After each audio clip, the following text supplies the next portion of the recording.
I know that with an electromagnetic pulse, Exactly. with a variety of things that could impair the normal function of what we've come to take for granted. If the internet goes down, the cryptos are worthless, right? Well, and so I come and I look and I say, why do I own gold and silver? In worst case scenario, Right. I have the means for taking care of my family for years and years and years and years to come. Hey friends, thanks so much for tuning in. Boy, you know how much we appreciate it, right? The views are down on YouTube, the views are down on SGT Report, thanks to Google strangling us with these algorithms. Of course, the CEO of Google, Sundar Pichai, told us all back in November of 2016 there is no room for fake news at Google, which begs the question, who is the arbiter? Who decides what is real news, what is fake news? Just in the last 2 days, we announced that we will remove advertising from anything we identify as fake news. I'm here to tell you, you're going to hear real news, truthful news today about the economy, about precious metals, and so much more. I have David McAlvany, the CEO of McAlvany ICA, on the line. He also has these excellent McAlvany Financial weekly commentaries, which we post at SGT Report. They are must-listens, and it's McAlvany Financial on YouTube. David joins us now. David, how are you, sir? Sean, I'm doing great. Thanks for having me on the program. Hey, thanks so much. I just want to run down the bullet point list of things we're going to try to talk about today, and then we'll start with China because the news is really incredible coming out of China. Kyle Bass warning all hell is about to break loose in China. And so here's the bullet points, guys. We're going to talk about gold and silver being smashed as the cryptocurrencies absolutely soar to new highs today as we speak. We're going to talk about the Texas bill to establish gold and silver as legal tender, dealing a massive blow to the Federal Reserve? I add the question mark there. And we're going to talk about the meltdown of rule of law within our own government. Case in point, Huma Abedin regularly sent classified information to Anthony Weiner. Loretta Lynch seemed not to care, and Comey refuses to prosecute. We're going to talk about the economy. How bad is it? And are we near a market top for the Dow and the S&P? We're also going to talk about the future of the dollar and the euro. David, let's start with China. Kyle Bass is warning all hell is about to break loose in China. He says China's credit system expanded too recklessly and too quickly, and it's beginning to unravel. He says as soon as liabilities have problems, meaning the depositors decide not to roll their holdings, all hell breaks loose. And now someone is blowing up, end quote. RBC warns China-induced unwinds are escalating. What do you think's going on with China, and how bad is it going to get, David? Well, credit market growth has been astounding. In the first part of this year, it's broken every record. And, to some degree, they've got a little bit more latitude because, like we've seen in Europe with Mario Draghi basically controlling the prices of government bonds, they can step in and sort of direct things. It's a trend we're seeing. Again, we might think of it as more of a command and control dynamic, but it's emerging in the free market world. Europe, Japan, China's no different. China's actually been sort of the avant-garde in terms of controlling prices and maintaining stability. Does it last forever? Well, the weaknesses that you mentioned start showing up in the wealth management products where banks have taken and packaged loans and then sold them as virtual guaranteed winners to savers. So what someone thinks they have is a solid financial product, wealth management product that's yielding 5, 7, 8%, and they don't think it can go down in value. And they've been corralled into those products relentlessly over the last 2, 3 years.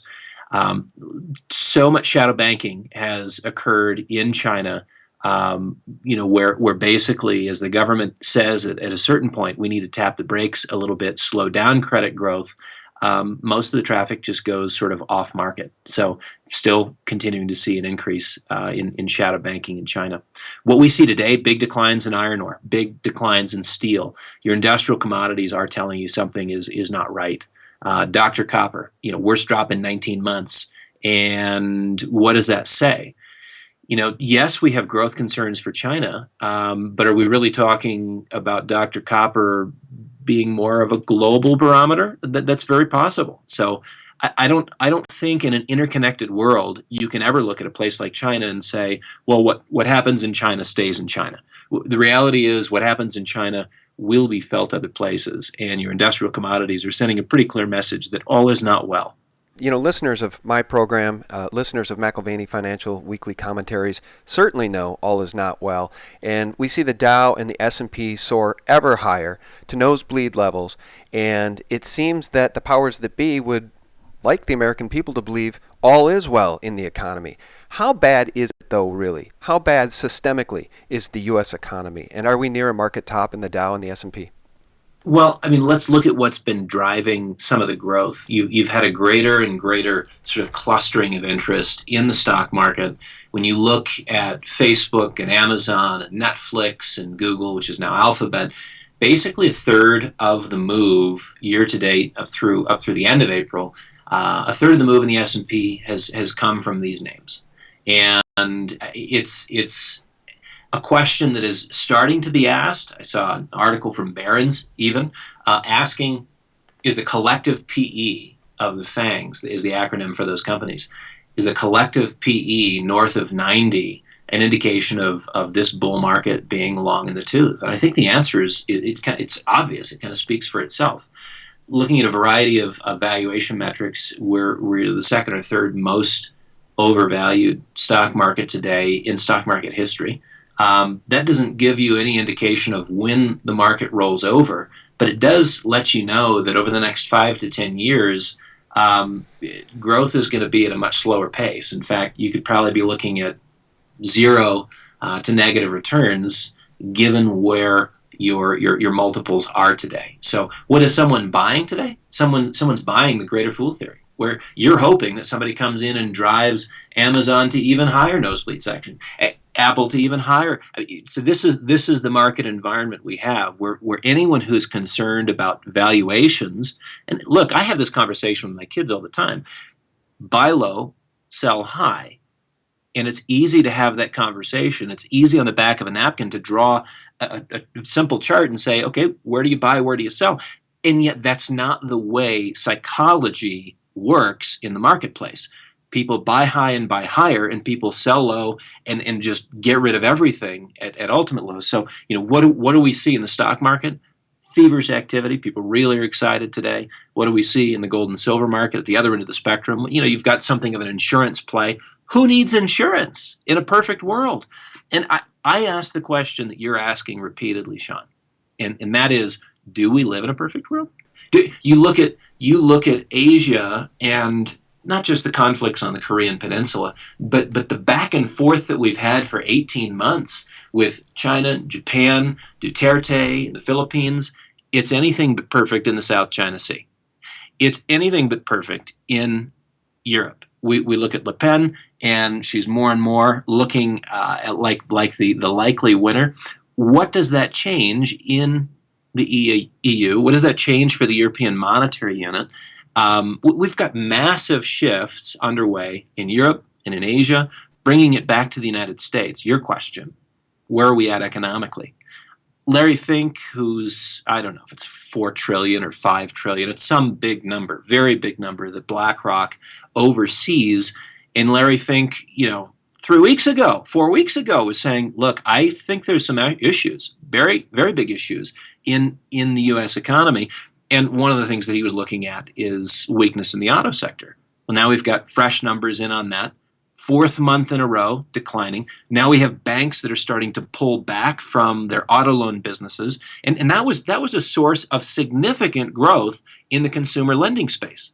I mean, basically, since 2008, 2009, the global financial crisis, one of the biggest places where consumer lending has grown is in that auto. In recreational vehicles, which Zero Hedge commented on recently, laughing that it's the sales of recreational vehicles that saved the economy. Well, a brave new world that is tomorrow, right? And the growth that we've seen of a few stocks, these are cannibal tech stocks. They're what has been created that is new and different and innovative. All they've done is, you look at an Amazon. What is Amazon? Amazon is a new channel through which you buy the same things that you used to buy. It's nothing particularly innovative. It just means that you're not buying from a local store, and you're not buying from Macy's, and you're not buying from J.C. Penney's, and so you're seeing tremendous pressure in the retail space. But it's basically a shift of flows. Is anything new? No. They've basically cannibalized retail. And so when your best growth is on the basis of eating existing flesh, I don't see the big story. I don't see the big story. And in fact, if you wanted to roll the clock back, look at the '87 market crash.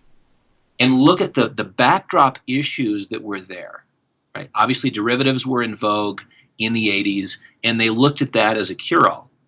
Insurance was what they were calling it, market insurance. Now we call them derivatives, but market insurance guaranteed that you could get out of the market if there was a decline in price. And of course, that cascade effect is what, in October really got things rolling on the downside.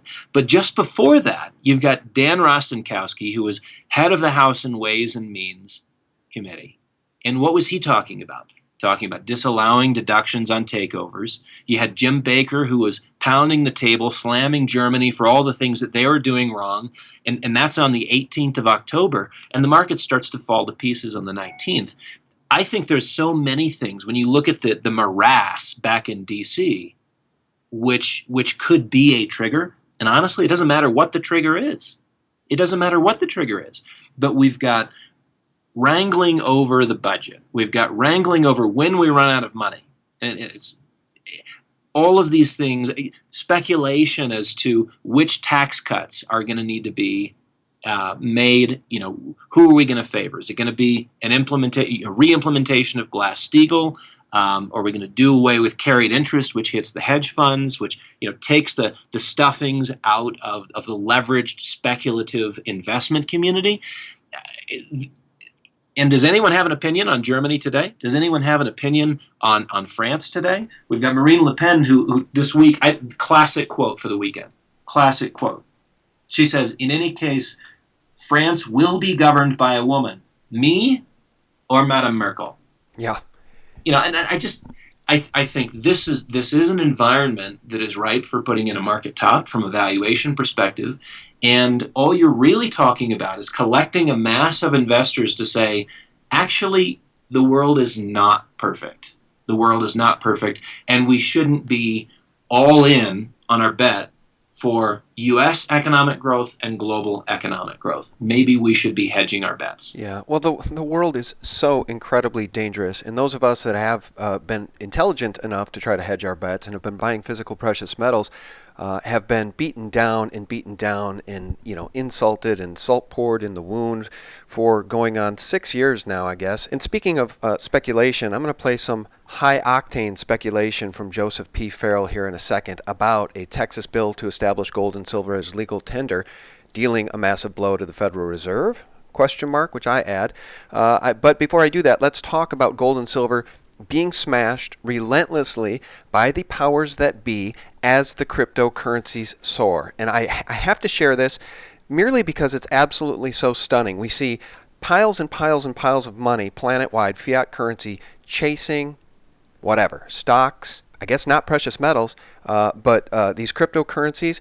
Get this, in just the past week, Litecoin is up 77%, Ethereum is up 35%, and Bitcoin is up 18%. Today alone as we speak, Bitcoin is up 9.7%, Ethereum is up 14% to 91.25, and Litecoin, because it was just added to Coinbase, is up 7.28% at $27.05. Meanwhile, silver, honest, real, true money, which is it's the opposite of plentiful, it's extremely rare, has been punished, 10, 12% over the last 2 weeks? Just give me your thoughts on this relentless, tyrannical smashing of real money, silver and gold. And your thoughts on the cryptos, if you like. Well, Sean, I think for perspective, if you go back to the year 2000 and look at the performance of the S&P and the Dow in either nominal or real terms and compare it to the precious metals, we're still doing just fine. So it is in the short run that we feel and count our pain and lick our wounds. But I think this is the bigger reality. The bigger reality is that these metals are actually doing quite well, and they continue to send a message that there is a core of investors, not just in the U.S., in fact, not primarily in the U.S., but elsewhere, who see problems with the status quo. And when you talk about the cryptocurrencies, you're talking about a slice of investors who are saying, I just don't know that the current system has all the answers. And I think I'd like something outside of the existing fiat system. And, it's a small enough market that you get very many votes in that space, in the cryptocurrency space, and prices they move pretty dramatically. They can move down pretty dramatically too. If you look at a chart of Bitcoin, you can certainly see that kind of drama. But in aggregate, what you see with all of the cryptocurrencies and with gold and silver is a nearly 20-year record when you're looking back to the metals and the beginning of the new millennium. It's a series of votes of people moving and saying, there's something wrong with the system, and I don't know that I want all my eggs in the old basket: stocks, bonds, real estate. Don't know that it's going to be as productive moving forward as it has been in the past. And the beauty of gold and silver is that this market is made at the margins, and it doesn't take very many votes to shift the direction higher. Now, obviously, because there is a paper play and futures still factor in a massive way to gold and silver, you can play games in the short run that smash the price. But we continue to see massive physical demand the world over. My parents live in Asia. My brother lives in Indonesia. And the word on the street, the demand, whether it's at the local gold souk, it continues to be very robust. Why isn't it of interest here in the United States? Well, look at your alternative. The Dow and the S&P are putting in new nominal highs. The NASDAQ has put in new nominal highs. People are very excited about that. And who needs insurance?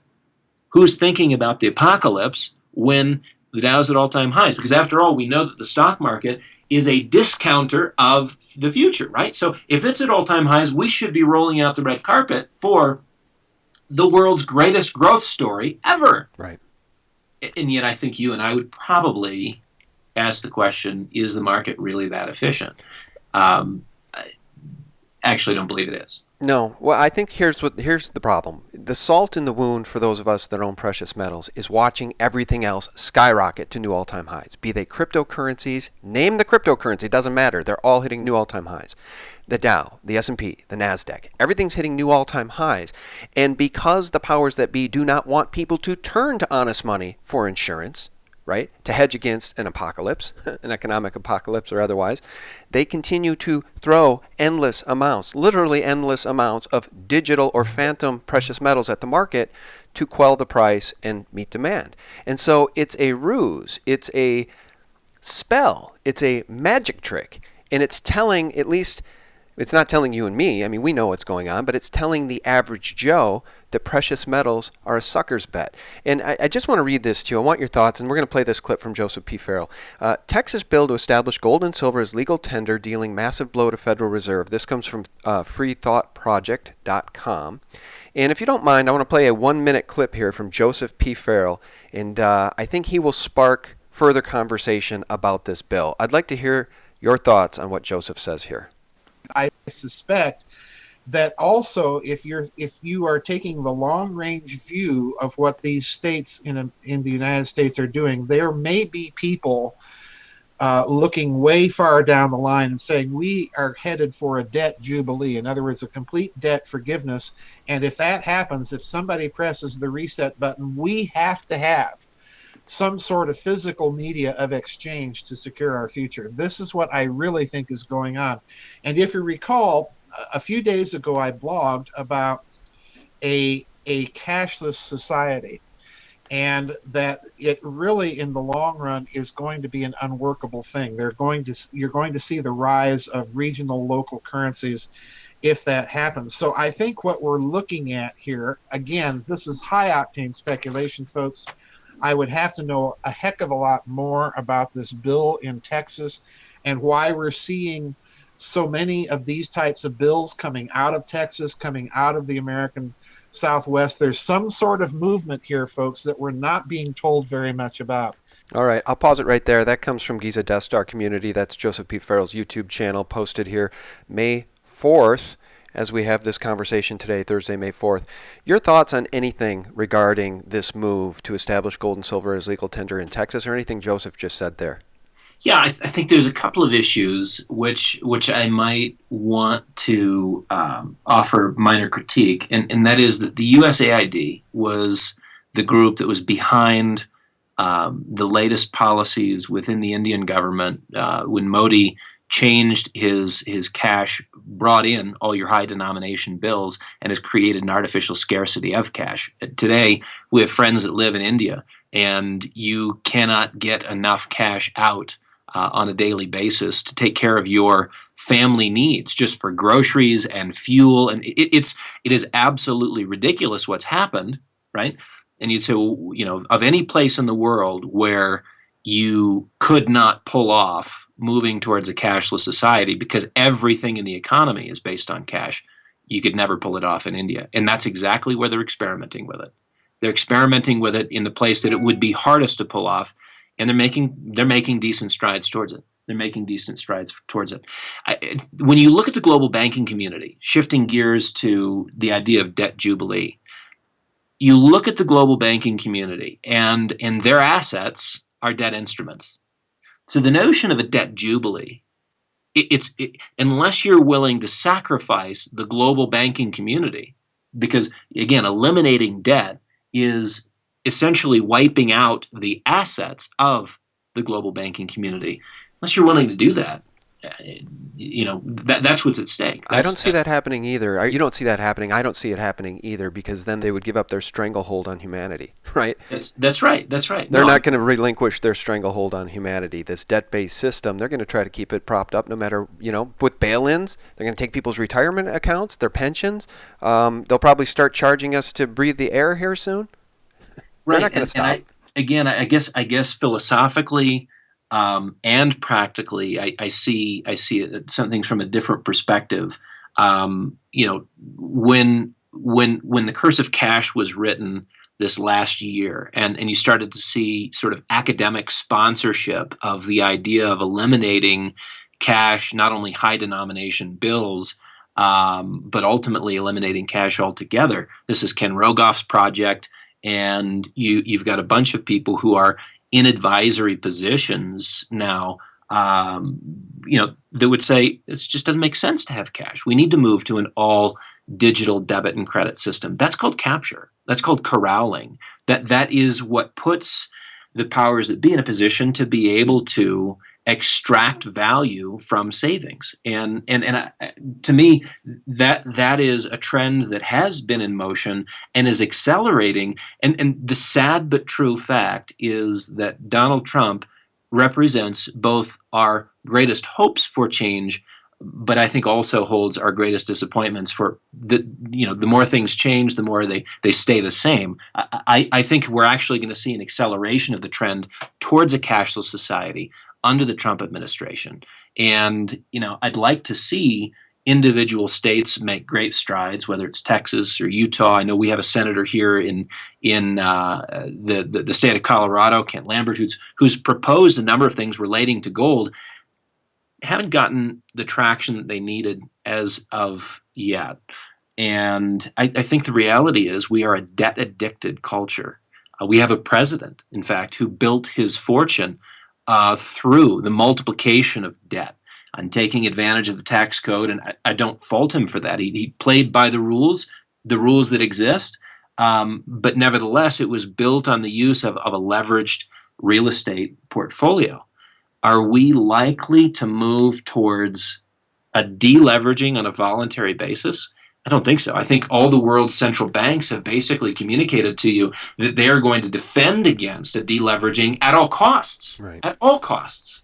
Yeah. And in fact, that's one of the reasons why they're talking and circulating the idea of a cashless society, because the only way they can maintain control in a low to zero interest rate environment is by capturing every saver and not giving you the opt-out for the system. So what I think is fascinating, when you start talking about the cryptocurrencies and gold and silver, frankly, I don't care about the price. I do care about the freedom that all of those assets represent. And it won't come as a surprise if we continue to make a move towards a cashless society, that rules and regulations start to emerge that restrict the flow and the trade and the purchase and sale of all of those assets. Why? Because they're an opt-out.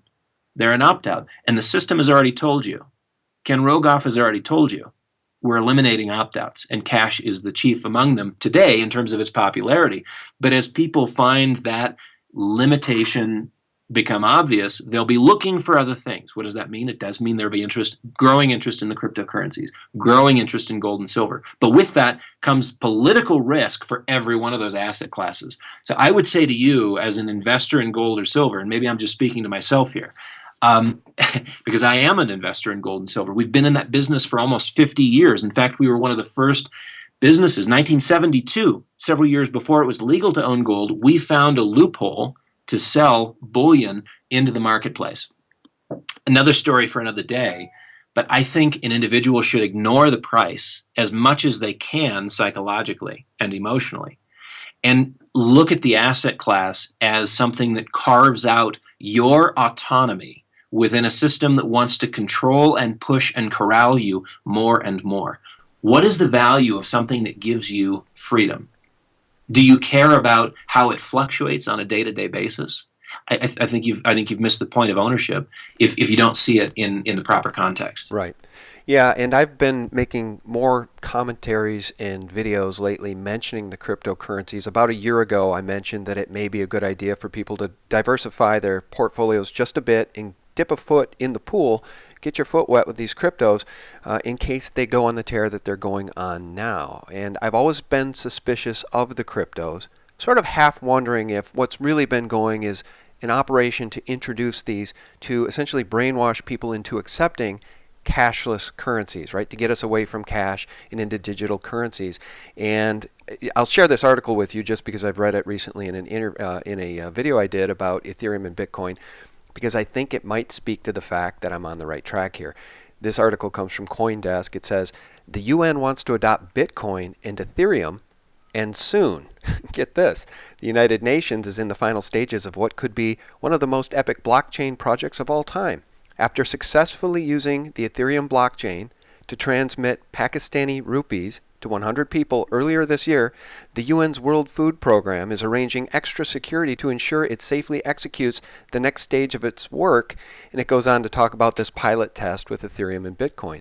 And it just speaks to the fact that the world powers, right, for lack of a better term, the banking establishment, the New World Order powers, seem now, at least via the UN, to be embracing these cryptocurrencies, which may or may not give my thesis any value. I don't know. I just share the article because I think it gives merit to the case for ownership of the cryptocurrencies just to have some skin in the game. So you can comment on that if you'd like, but I just want to tell folks where we're going next is I want to end with the meltdown of rule of law within our own government and play a soundbite here in a second. But your thought at all on that UN article? There's no doubt that the blockchain technology is the wave of the future. Now, how it gets used and exercised and can it be corralled or controlled? I think to some degree, whether it's J.P. Morgan, Citigroup, your banks who've done a lot more research and embrace of blockchain, if you can't beat them, join them, has basically been the notion, and maybe eventually control them and use them. And when government gets involved, I'm obviously a little bit more skeptical. I'm a small government guy, so whatever government touches, I feel it's unfortunate. Right. But I mean, again, political bias, fully disclosed. Yeah. What I'm concerned about from an investment standpoint is, I'd look at it as a trade, and I think there's money to be made there. But the reason why I own gold and silver in physical form is because I am somewhat suspicious about issues within the system itself. We're talking about basically systemic risk.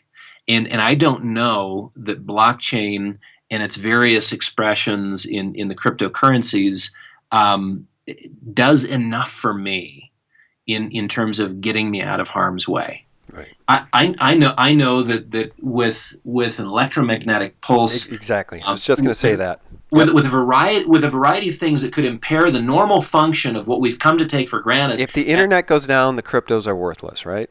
Well, and so I come and I look and I say, why do I own gold and silver? In worst case scenario, Right. I have the means for taking care of my family for years and years and years and years to come. And I look at that and I think to myself, I'm glad that I've done that. I can take gold anywhere in the world. It's a little harder to take silver, although I like silver probably more from an investment standpoint today. But you can take gold anywhere in the world and it is money good anywhere. I Yeah. know this. My family lives in Asia. Yeah. And this is the reality. You can take a 1 ounce 24 karat gold coin into a jeweler on any market street in Asia. They know exactly what it's worth. You're going to get paid spot -1 or +1, depending on where the demand is on that day. But you know what you've got. And I have the means of taking care of my family, regardless of what the world looks like, regardless of where in the world I am. There's zero dependency. Okay, so that's a question you have to answer when you're looking at blockchains and the various cryptocurrencies. What dependencies do you have on the normal functioning of the system? And if you own gold and silver, you've already said, I have some degree of skepticism about the normal functioning of the system, whether that's the financial markets, whether that's the current appraisal of the fiat currency system, whether that's the debt markets or derivatives as they've multiplied our financial bets thousands of fold. When you ask the question, is there something wrong with the system? The answer to me is not the cryptocurrencies, although they are an interesting speculative bet. The answer to me is a physical metals position. Now, I mean, we've done something that is on the edge of speculation. Looking at the stock market, earlier we were talking about valuations. We launched our tactical short with Doug Noland here this last year and are very excited to be positioned to actually make money as the stock market goes down. It's tactical in the sense that we can get out of the way if the market decides to go up another 2,000 points. It's just a better way of balancing the risk and reward equation on the short side. What most people don't realize is that 40% of the time, stocks are moving lower. 60% of the time, stocks are moving higher. So on balance, yes, it makes sense to be long the stock market. But 40% of the time, that's a long time for the long-only investor to be waiting patiently, to be waiting for the next rally, the next move higher. And what is our impetus for a move higher from here? What is our move higher? I mean, we now have such an overhang of debt in the system. I mean, we started by talking about China, but we're the leader here. We have been the leader in terms of expansion of debt. And it's not just the stated government debt of $20 trillion. When you start adding in private and corporate in our own version of shadow banking, we're talking about $80-85 trillion in debt. It's such a multiple of our economy that you look at what it takes to service that debt and you realize that a lot of the productive potential within the U.S. economy is sapped because we're making debt payments. Yeah. No, it's completely unsustainable. And I guess the impetus for moving higher is more Federal Reserve printing and getting that money into the hands of the banks, which will then turn around and buy more of these assets, continuing to send the stock market higher.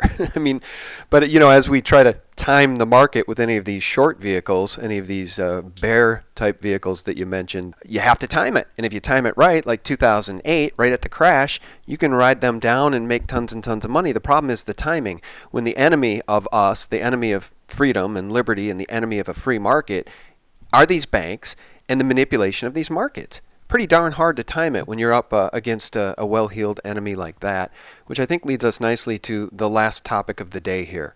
And it's the criminality or the lack of rule of law within our own government. The Washington Examiner is reporting that Huma Abedin regularly sent classified information to Anthony Weiner.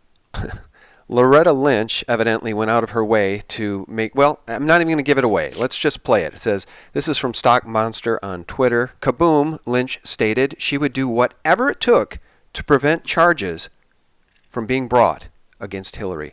Listen to FBI Director Comey get grilled on Capitol Hill. Just listen to this exchange, and then I'd love your thoughts on it, David. The New York Times recently reported that the FBI had found a troubling email among the ones the Russians hacked from Democrat operatives. The email reportedly provided assurances that Attorney General Lynch would protect Secretary Clinton by making sure the FBI investigation, quote unquote, didn't go too far. How and when did you first learn of this document? Also, who sent it and who received it? That's not a question I can answer in this forum, Mr. Chairman, because it would call for a classified response. And there you have it. A classified. Of course, he can't comment. None of them can comment. Nobody goes to jail. Nobody gets prosecuted. There is no rule of law. And Comey says, well, I'd love to talk about the criminality, and when I found out about it, I'd love to talk about the treason, but that's classified.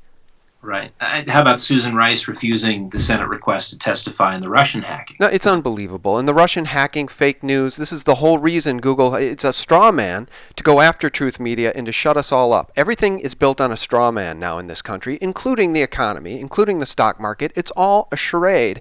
And I think when this house of cards comes down, it is going to end more badly than any of us ever predicted. But your thoughts on this lack of rule of law? I mean, should Comey not be fired immediately?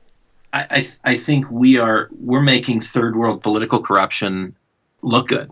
We're making it look really good. We've gotten away for a long time with I mean, everyone looks and says, the U.S. and the West, there really isn't that much political corruption relative to the third world. I think what we've done is mastered the art of whitewashing, and we have very respectable ways of operating on a very corrupt basis. And what we're getting to see kind of behind the curtains is that actually this is a problem endemic in politics, and it has been for a long, long time.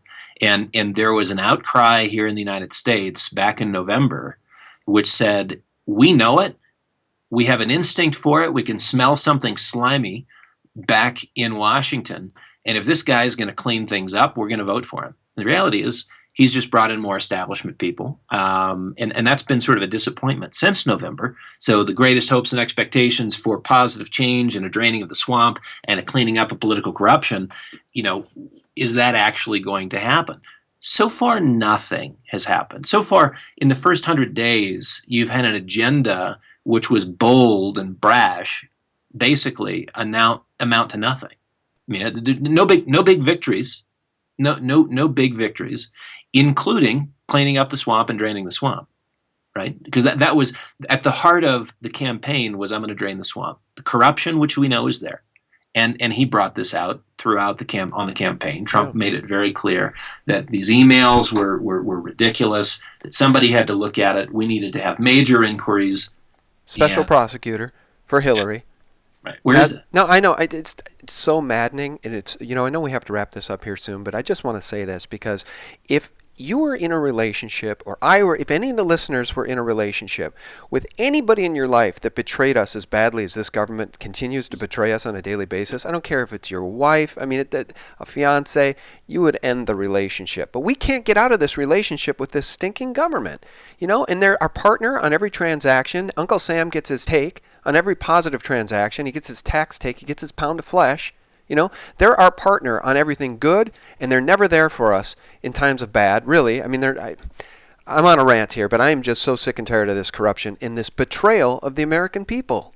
It is criminality. It is criminality. And, I think the only thing that's going to bring real change in politics is a sufficient amount of pain.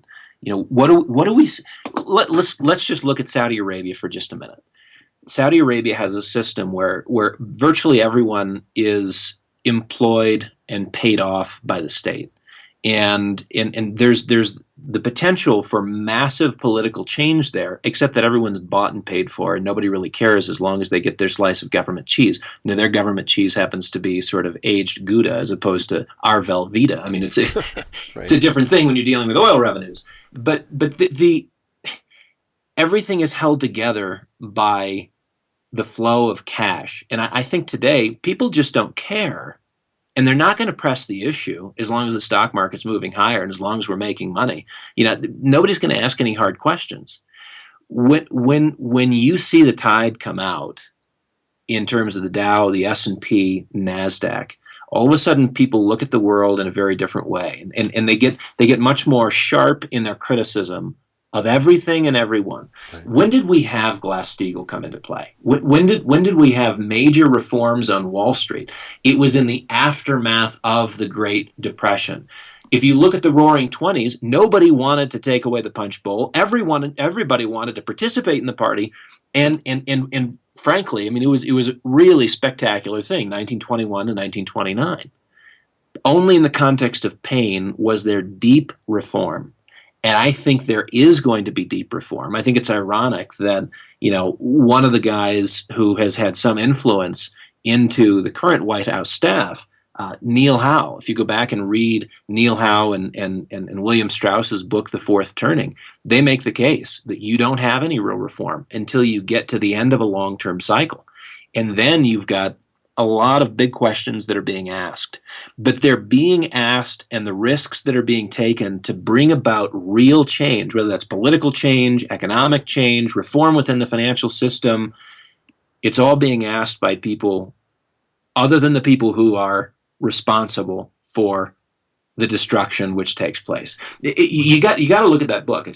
I've loved it for the last decade, and it's a look at 600 years of British and American history, and they basically make the case as sociologists that you've got about an 80 to 100 year cycle, and you get to the end of that cycle and you see major systemic change. Right. But the systemic change only takes place after a significant conflict, and that conflict is usually in response to some sort of an economic and financial debacle. So, well, no, that's right, but we need to be real careful that when that systemic change, when the fourth turning happens, when this next great crisis happens, we need to be very careful that the powers that be don't use it to create what they really want, which is to move us into a cashless society and lock us all down with chips. I think that may be where we're going. I hope that Joseph P. Farrell is right, and we see a rise of local currencies, and we see people fight back on a local level. And I think that it's going to take libertarian-minded freedom fighters like us to make sure that happens. Because as we see what's going on in India, I think we know where the powers that be want to take us. John, the gloves have not come off yet, and I think we need to be prepared for that. The gloves at some point are going to come off. And if we think that the threats to our freedom and autonomy as individuals have been great up to this point, oh, baby, we haven't even begun. We have not even begun. Which, I mean, again, we circle back around, I do anyways, to commitments that we've made as a family. We've been in the metal space for 50 years and are very comfortable being there. We look at it as an insurance policy, and I think regardless of price performance in the short run, theoretically, the risks have never been greater. I mean, you look at the global financial crisis of '08 and '09, and that's child's play compared to what we have in coming years with the amount of debt that's in the system. What did we just have in Puerto Rico? One of the greatest municipal bond debacles ever, and it's almost as if the financial news media can wipe it away and say, not to worry, not to worry. Right. I mean, I think when there is reversion to the mean, when there is a wake-up call, and a number of investors say, "Wait a minute, you mean the central bank community can't hold the sun, moon, and stars in space?" You'll be glad to own a cryptocurrency. You'll be glad to own ounces of gold and silver, and it won't be because of the price performance. Mm-hmm. It'll be because you've gotten out of harm's way. It will be because of the preservation aspects of those asset classes, not because of the capital gains potential. So while you may cry over capital losses today, keep in mind that the primary role that those assets and the long-term decisions that have been made to allocate to those assets, in the fullness of time, you will be glad that you have something intact, something that you have control over, something that is out of the system. Yeah. No, I agree. And you mentioned with the tide going out during this next collapse. When the tide goes out, I think we're seeing a lot of dead bodies and a lot of decrepit things hiding below the surface. And those that have physical precious metals are going to be glad. They'll be standing on the shore with something of value to take into whatever comes next, whatever system rolls out next. And, I sure do appreciate your time, David. You've given us a lot of it. And in fairness to you, please do shout out how people can buy precious metals from you guys at McAlvany ICA. If you go to McAlvany.com, that links you to a variety of our websites. We are in the wealth management business. We are in the precious metals business, have for a long time. And if you want good counsel, I think what people confuse today in a world of Amazon where you can get everything cheaper online, what they confuse is value and price. Price is what you pay, value is what you get. And I think being able to deliver a long-term strategy of growing ounces and of being able to play various ratios and grow a portfolio regardless of price performance in the marketplace. We've been doing that for nearly 50 years. And so again, if you think that price is the only determinant of value, I think you don't have enough experience in that space thus far. I think we offer a lot of value in that regard. Folks that have been with us for 25, 30, 35 years, actually two that have been with us almost 40 years, which is unheard of, and yet that's kind of more commonplace in our firm. One last completely shameless plug. I wrote a book this last year called The Intentional Legacy: What You Want for Your Family, Why You Want It, and How You Get There. And while our life is spent professionally looking at the markets and learning how to avoid certain risks and take advantage of certain opportunities, what I've found is I've watched my dad in this business for 40 or 50 years, and we've interacted with clients all over the world, is that they're generally pretty savvy when it comes to managing financial resources. But individuals and families sometimes don't know how to mark their personal balance sheet very well. And there's other resources that they neglect completely.